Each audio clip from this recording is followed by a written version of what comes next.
గర్ల్స్కి పేరెంట్స్ అయితే safe and secure అయితే మ్యాండేటరీగా చూసుకుంటారు. ఇప్పుడు సిటీకి పంపించి చదివించాలంటే కష్టంగా ఉంటుంది, బట్ నార్త్కి పంపించాలంటే చాలా టర్మ్స్ అండ్ కండిషన్స్ చూసుకుంటారు. సో మరి గర్ల్స్కి ఎలాంటి సేఫ్ అండ్ సెక్యూర్ ఉంటుంది? మనం గర్ల్స్ అనే కాదు, బాయ్స్ అనే కాదు మేడం.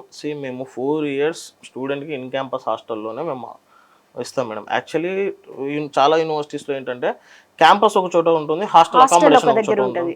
మెజారిటీ ప్రాబ్లం ఎక్కడ వస్తుందంటే, తను ఇప్పుడు ఈ బయట ఉన్న హాస్టల్స్ అన్ని ఏదైనా కానీ పీజీ హాస్టల్స్ ఉండొచ్చు, లేకపోతే యూనివర్సిటీ అండర్టేకింగ్ ఉన్న ఒక ప్రైవేట్ హాస్టల్స్ ఉన్నది. అంటే వీళ్ళకు అక్కడ ఉన్న హాస్టల్కి అటాచ్మెంట్ అనేది ఉండదు.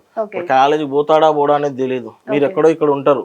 సో చాలా ప్రాబ్లమ్స్ అనేవి ఉంటాయి. ఇప్పుడు ఫర్ ఎగ్జాంపుల్ తను ఎక్కడో 1-2 kilometers తర్వాత కాలేజ్ పెట్టుకొని, తను ఎక్కడో హాస్టల్ పెట్టుకొని వాడు పొద్దున్నే లేచిపోతాడా, మానిటరింగ్ అనేది ఉండదు, వార్డెన్ మానిటరింగ్ అనేది ఉండదు. సో మేము ఏం చేస్తామంటే 4 years ఇన్సైడ్ క్యాంపస్ హాస్టల్లోనే ఉంటుంది మేడం. ప్రతి ఫ్లోర్కి 2 వార్డెన్లు ఉంటారు, వాళ్ళపైన చీఫ్ వార్డెన్లు ఉంటారు, వాళ్ళపైన యూనివర్సిటీ హాస్టల్ ఇన్ఛార్జ్లు ఉంటారు అన్నమాట. అంటే మీరు బయటికి వెళ్ళినా వచ్చినా కానీ ప్రతి ఒక్కటి విత్ ఇన్ యువర్ పర్మిషన్ మాత్రమే జరుగుతూ ఉంటుంది అనమాట. సో ఉత్తరాంచల్ యూనివర్సిటీలో ఏంటంటే మేము ఫస్ట్ నుంచి మాకు ఇదైతే మేము పక్కా మ్యాండేటరీగా పెట్టుకున్నాము. ఎందుకంటే స్టూడెంట్స్ ఏదో జాయిన్ చేసి వదిలేసినట్టు కాకుండా, it's about building hour trust. Parents దగ్గర మేము అది బిల్డ్ చేసుకోవాలి. అందుకనే 5 years నుంచి మేము ఇంత సక్సెస్ ఉన్నాం అనమాట.